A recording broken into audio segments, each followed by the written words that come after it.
What's up, boys? Welcome back to another Thursday update video. So before we get into today's regular update, there is a massive, huge, unpolled, hidden change that came into the game today. It's going to blow your mind. It's the best update of the year, right? Song of the Elves, no. Kelbos Lowlands, no.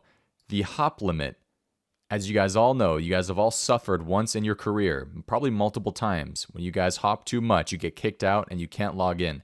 The hop limit is now gone. You guys can now hop as often as you'd like. Can you guys just smash that like button for that update, bro? I mean, how amazing is that? Ash says right here that the hop limit, it was an intentional change. The tech staff were aware that world hopping is important to players and have made a change to help. Just very exciting, okay?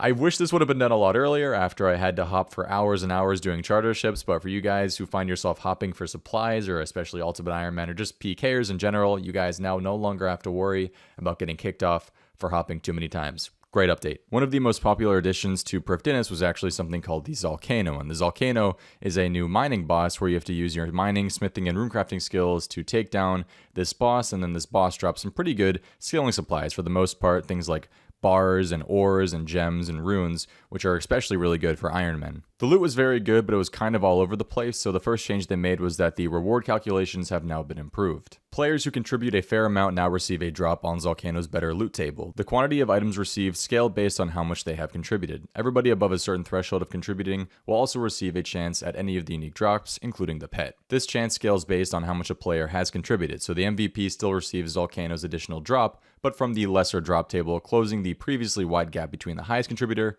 and everyone else. This design is aimed to maintain the incentive to be the highest contributor, but improve the fairness of the system. So one of the big controversial things, or I guess it wasn't very largely a controversial thing, but previously only the MVP would actually have a chance at getting the pet, and now they changed it so that everybody playing the minigame has a chance to receive the pet drop. And it also looks like they have slightly nerfed to the loot in general. If you guys have been putting off the Song of the Elves quest because you've been waiting for the bug fixes to happen, well, it looks like most of the bugs have been fixed here in this update. And also, don't forget that Slayer Music put out a 2-hour plus quest guide on the Song of the Elves if you guys have been waiting for the Song of the Elves quest guide from him. So make sure to check that out if you guys are interested. But the main thing here for the bug fixes are that there's a pillar in the Grand Library which lets you place a mirror in an incorrect position, and that has been fixed. A missing tinderbox spawn in the dwarf camp in the underground pass has now been found, and also the changes to fail rates of the obstacles within the underground pass have been reverted. So this one actually was a hidden update that apparently came out where they actually decreased the fail chance for underground pass obstacles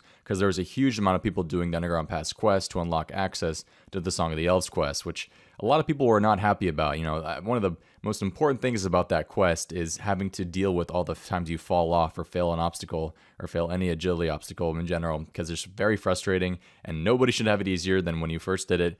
All I'm saying, I'm happy they reverted it. Definitely how it should be. We also have some fixes to the just Prifddinas area in general. Crystal Implings are no longer able to hide away in some of the trees in Prifddinas. Players can now make crystal harpoons through crystal singing provided they have the correct items to make it. And you can now trade noted seeds with the pennant. 3 days ago, we had a poll come into the game. One was regarding the Elena chat head and one was regarding the Agility XP course. And the Agility XP course rates, have been changed to 60k an hour at level 90 when you're not using the shortcuts and 66k an hour at level 90 when you are using the shortcuts. We also have a change to Elena's chat head, and it's been changed to the variant that was selected in the recent poll. So as you guys know, 3 days ago, like I said, there was a poll that came into the game, and you guys should choose between 3 different options of Elena's chat head. As you guys know, this was what Elena's chat head looked like in the Song of the Elves quest, and people were very confused at why Jimmy Neutron's mom with brown hair was inside of the quest, and people did not like it. So Jagex pulled this change. You guys could choose either this one, which was the one that was updated, the old version, which is how everybody's used to it, or this kind of mixed version, which is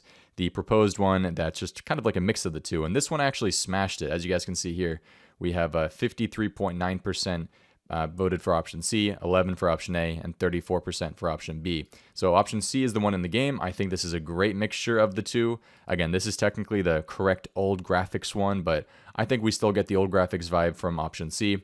And option A just looked a little bit weird, man. She looks kind of funky. So I'm happy option C passed. I think this one looks a lot better. What did you guys vote for? I guess we'll make that the question of today's update. Did you guys vote for option A, B, or C? Or if you didn't vote, which one would you guys have voted for? I guess I'll just discuss this topic a little bit more with you guys because it is a topic worth discussing and I think would make for some good discussion in the comment section below. So as you guys know, one of the updates that came out with the Song of the Elves update is a graphical rework of pretty much all of the elves in Perth Dinis and just Turanwen in general. All those elves have been updated to look like this guy, or for the most part like this guy on the right side. This is Lord Isleworth, who is a pretty prominent figure during the quest. And as you guys know, before this rework, this is what he looked like. This is the old school character we're all used to. And then after the update, this is what he turned into. So pretty much you won't even think that he's the same person. Now, the issue people had with this was that this came into the game unpolled, right? People were expecting all the characters to still look like this guy on the left side, and what we got instead was this guy here on the right side. And this did not get polled, it came into the game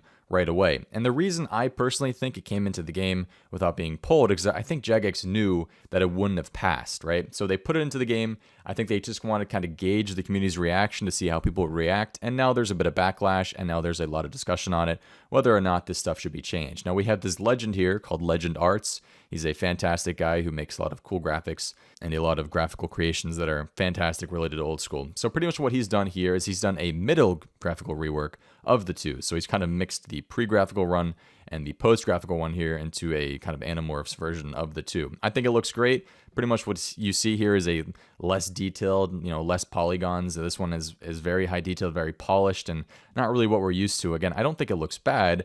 I just think it's not what we're used to, right? And I don't want to seem like I don't appreciate the effort that the artist put in, because I definitely can tell they put in the effort. But I guess if we're looking at it from an old school perspective, should it be polled and should it even come into the game? So I guess that question is something I can pass on to you guys again in the comment section. Do you guys think that, which one do you prefer? And then do you guys think that if a big graphical change like this comes to the game, should they poll it? Should they not poll it? Is it on the players to decide that stuff? I mean, if we're looking at, old school's past, it's always on the players to decide everything. So yeah, I'll leave you guys with that. I won't talk about it for too long, but I thought it was kind of worth talking about a little bit today on the video. In the other changes section today, we have that Dom Onion's interface no longer mentions the crystal imbues. Crystal shields and armor no longer degrade when taking a 0 hit, and you guys can now place acorns or crystal acorns and crystal saplings inside of the seed vault. When your divine potion expires, a chat message and sound effect will play when it's gone. And then finally, the strength bonus for Dragonstone gauntlets, which were newly added with the update, has been lowered from +8 to +4. In the next few weeks, they plan on looking at the following things: a warped library optimization for better frame rates and loading times. If you guys did the recent quest, you'll probably have noticed that there was a lot of lag and a lot of just frame drops inside of the library, which especially suck for probably people playing on lower end laptops. Stackable crystal weaponry, quest cape cutscene replayability, quest boss fight replayability, the addition of elves to Nightmare Zone, Gauntlet death statistics, and finally the ability to add Knight of Ardi armor to the player-owned house. So that is all coming potentially in the next few weeks. As you guys know, the Gauntlet was updated today, which means that the competition Jagex is holding for the fastest normal and corrupt Gauntlet has actually been extended. They're now giving away 4 chairs instead of 2. So the previous competition is already over, but if you guys manage to get the fastest normal and corrupt Gauntlet here in the next week or so, you guys can earn this new Omega GT racing chair with an old school RuneScape logo on it. So if you guys are really trying to try hard in it, you'll get a free chair. We also have a couple of smaller updates today. For example, the fletching animations have been changed for arrows, bolts, darts, and adding feathers to shafts. The animations don't affect XP rates and are simply just a cosmetic thing. The Chaos Elemental now spawns substantially quicker from 2.5 minutes to 60 seconds, and you guys can now right-click pay to enter the Volcanic Mine. If you'd like, you can now have multiple locator orbs as well. Arya will offer them after the completion of Dragon Slayer 2. And finally, to the in other news section, so the Last Man Standing beta has been closed. They want to thank everyone who spent their time playing it and sending advice for improving it. They're going to relaunch it in autumn of 2019. They may also do another beta before that, so players can help test an engine change involving line of sight. We have a couple of smaller changes here if you guys would like to read through those as well. And in the next few weeks, we actually have a smithing interface rework as well. Everything here looks pretty much the same, except on the right side, kind of like with any other menu these days, any other interface. Probably a change mainly meant for mobile, but will really help on desktop as well. You guys can now select all X1051 here on the right side of the smithing interface.